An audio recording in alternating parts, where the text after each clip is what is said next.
21 наурыз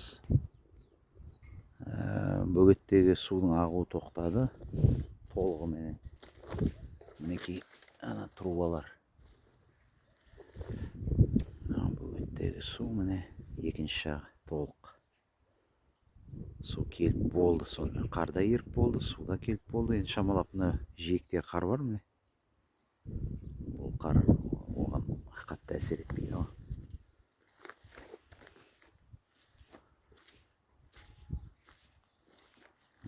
Мінекей бүгін шамалы күн аяздау болып, судың бетіне мұз қатыпты.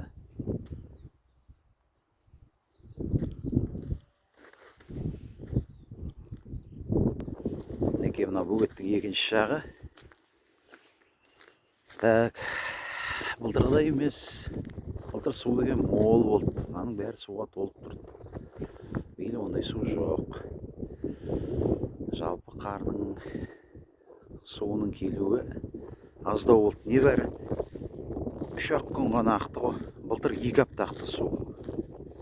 2 апта бойы сыртқа трубамен. Биыл 3-ақ күн. Дегенмен бөгет толып тұр мінекей.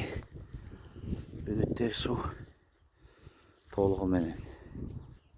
Шамалап қар бар әлі.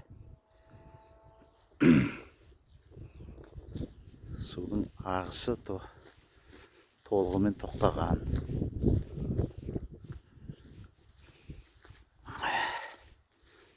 Мінекей су ағарда да ешқандай су ағып жатқан жоқ қазір.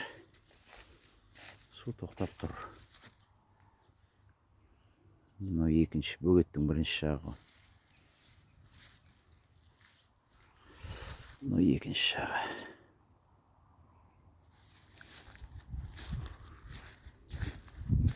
Ал енді өлген судың бетіне шыққан балық көріп тұрған жоқ ешқандай.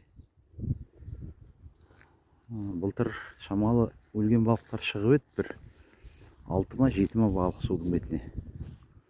Биыл онда ештеңе көріп тұрған жоқпын. Соған қарағанда балықтар қыстан шыққан шығар деген үміт бар. Мінекей.